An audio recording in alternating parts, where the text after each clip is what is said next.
Hey guys, Mr. Happy here, and this video is going to be my BRD perspective of the kill for turn 9 that we got last night. I always put this perspective video up alongside of my actual guide. I have a bunch of other perspectives that were recorded. We have a tank and a healer perspective, so I'll have to see what I'm going to do with those. I'll probably ask my healer if I can borrow his perspective and talk about that, because I feel like having multiple perspectives really does help when it comes to seeing a fight, because one perspective is not always enough. So this is phase 1 of the fight, and man, the amount of times I've seen this phase, I wish I didn't have to see it one more time right now, and I wish I didn't have to see it after the lockout.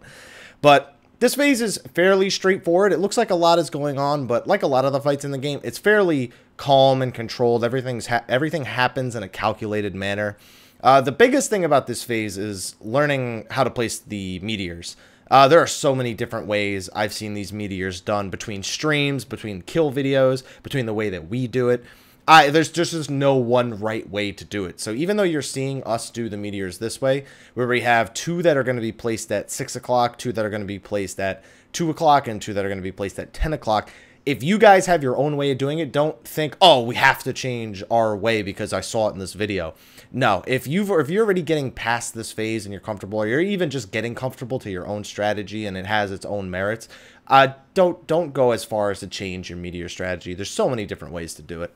Other than that, a big thing in this phase is really tanks rotating their cooldowns. Well, in our case, tank, because our off tank literally just doesn't even turn on Defiance, it just DPSs the whole time, because our Paladin is confident enough that with our healers, he will be able to solo tank everything. Raven's Beak and the Raven's Blight Explosion on top of taking the Raven's Claw damage and the auto attacks. And he does just fine. You know, he's done this enough times to be used to that. But in my guide, I do talk that you don't have to do that. It doesn't have to be a one tank deal for this entire phase.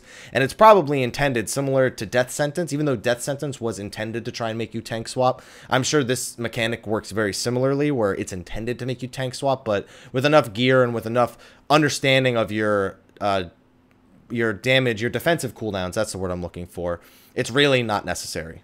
So one big thing for this phase is to always be aware of where the meteors are. If you absolutely need to call out every single meteor, you know that they alternate every time red, yellow, red, yellow, red, yellow, and you better not get a fourth red, because that's not going well for you guys.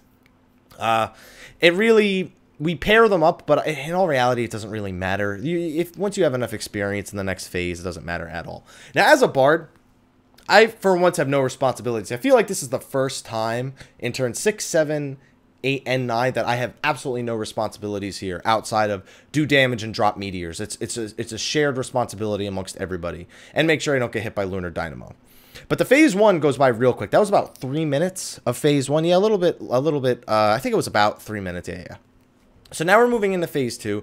We dropped one final meteor. We had kind of a weird phase transition where we had a meteor as the 3 green meteors came out, but don't panic. It's not a big deal at all. You have so much time to run these green meteors around.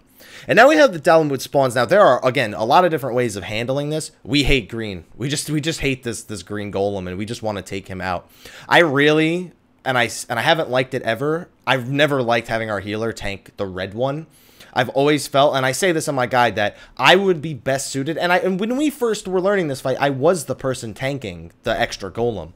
And even then, I feel like the extra non-tank should definitely be tanking the blue golem so that they don't risk getting a green golem. It's just, you gotta avoid the non-tank being the person who gets a green golem at any point, and you can do that in any which way matters.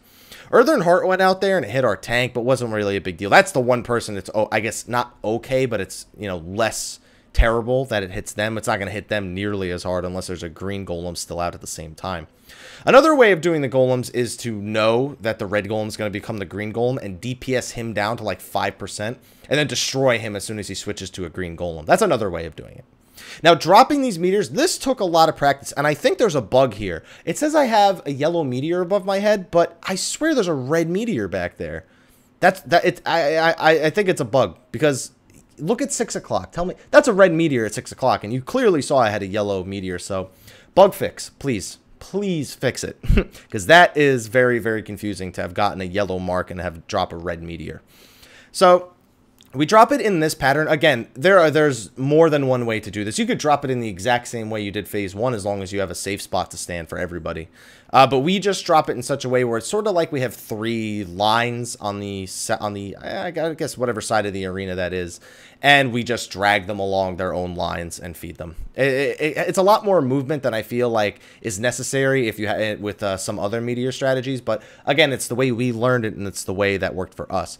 Now, as a bard, since this is a bard perspective video, you have one responsibility here. One, silence Earthshock. Remember turn 2 where you had that one responsibility to silence high voltage? You have one responsibility, silence Earthshock. If you have enough DPS, there should never be more than 1 Earthshock per set of triple golems. Unless you're doing some sort of weird kill order that changes that, I don't see how that's going to happen. And just do it. Don't use your blunt arrow for damage, just save it for Earthshock, please. So all 3 golems are dead. We have to make sure all 6 of those meteors are gone.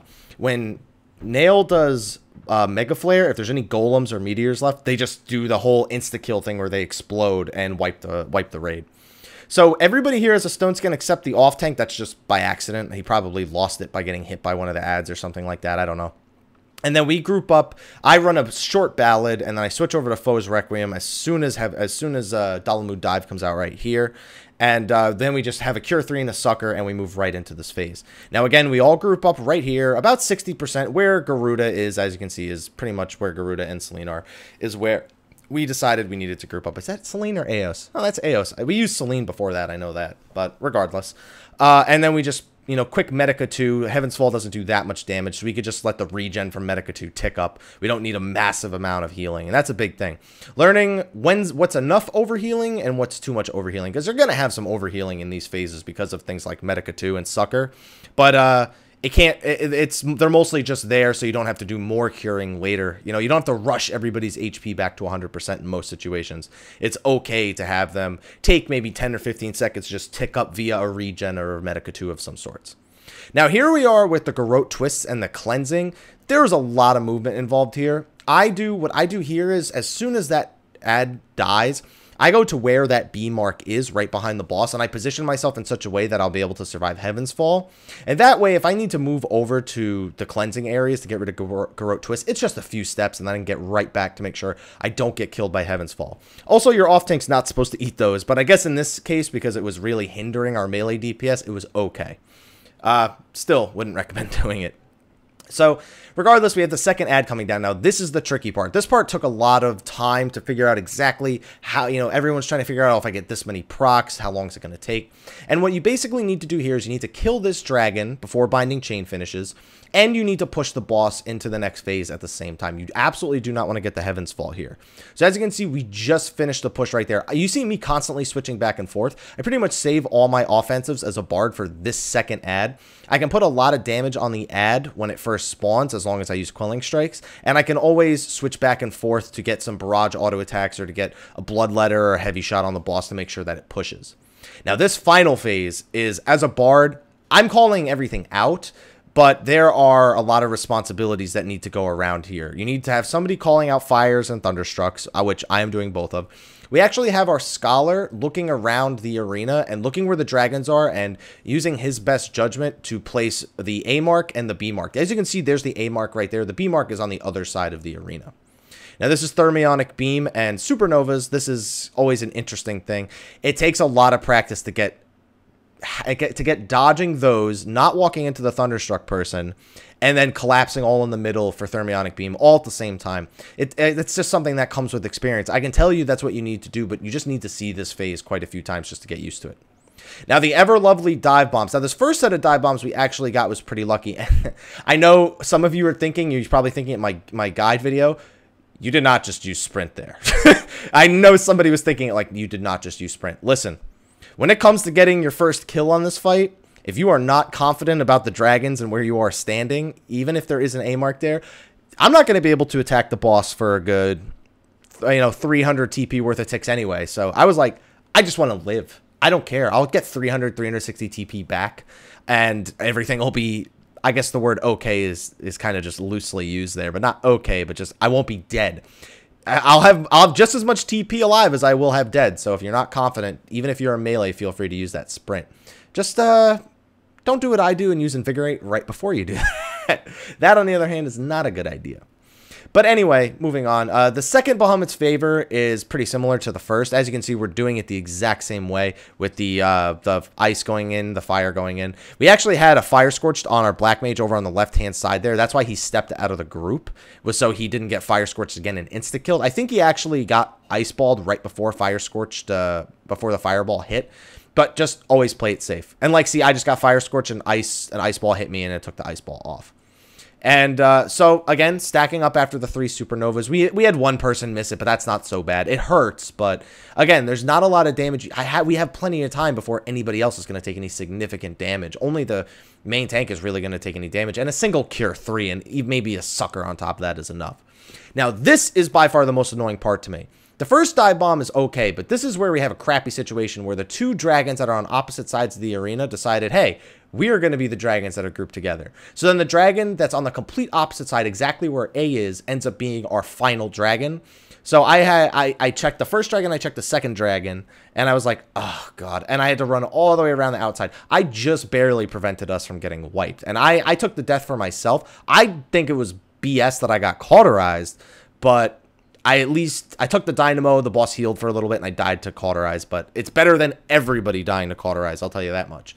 So once you're past that, you pretty much know the rest of the fight. You've already done Favors 1 and 2. There's just going to be a bit more damage here on Favor 3. Thermionic Beam especially is going to start hitting a lot harder, and Meteor Stream even harder. Just, you got to keep that in mind, that everything is going to be hitting harder every time Bahamut's Favor goes out. It's not just going to be the same damage and the same, it's not just going to be the same damage going out. It's going to be more. But if you can get past Favors 1 and 2, it's all about keeping your DPS up and maintaining your composure. As soon as you start panicking, this fight can easily fall out of your grasp. It takes one mistake, one lousy mistake, to ruin all of your progress and make you sit through the endurance that is this 13-minute fight all over again, just for a chance at trying to get past this final phase. It's the Twintanya thing all over again. People said, oh my, this fight is a test of endurance. This fight is a bigger test of endurance because there's a lot more mistakes that can be made here that will cost you dearly than that could be made in Twintanya.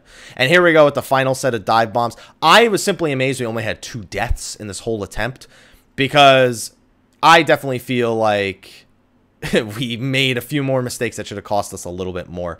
Like, I mean, there, for example, our off tank got hit by, what is it called? A cauterize, but he didn't get knocked into the wall. He just, you know, took the cauterize to the face. And here we go. The final moment where everyone's like, we got it, damage, damage, damage. Nobody's looking at how long we've been fighting. At this point, when we land the killing blow, it has been 12 minutes and 42 seconds. We had 18 seconds left until the enrage. You can say that my death definitely didn't help that. But on top of that, I run Ballad for a fair portion of that fight. I even popped a Mega Ether. I popped a Mega Ether to Ballad for the dead Scholar because I didn't want him to just be relying on Aether Flow. So it was really just down to the wire, man. You really got to come together, and this will make or break some groups. You know, some groups, after they come together with this, they will love each other for eternity. Until the next coil, that is. And other groups will grow to hate each other due to the endurance test that is turn 9. But if you can get past all that, look at that. They were just ready for the screenshot before I even got out of the mini cutscene. You just need to be ready for a long fight and a lot of learning. There are going to be things that you saw in this video that, and even my guide, that you don't do, that your group just says, I don't want to do that because you're you know, I just don't like it. I don't think our composition works well for it. There are just going to be things that you're probably going to make slight tweaks on. Hey, my headset just died. Hopefully that didn't register in the video. But overall, just good luck with this fight, and you get 4 drops from it. So definitely enjoy it. Start clearing it on a weekly basis, and let's get ready for patch 2.3, where we're going to have some more extreme primals, and then 2.4, where we get the next set of coils. I am going to be doing a lore video on this set of the binding coil, so don't worry about that. But be sure to like, favorite, subscribe, and share to my channel for more Final Fantasy XIV videos. You can like me on Facebook, follow me on Twitter, shoot me a question over there if you have anything about this kill. And of course, you can follow me on Twitch, where I do occasionally live stream. Hopefully, I'll be live streaming a little bit more Turn 9 in the future. But anyway, guys, thank you for watching, and until next time, take care.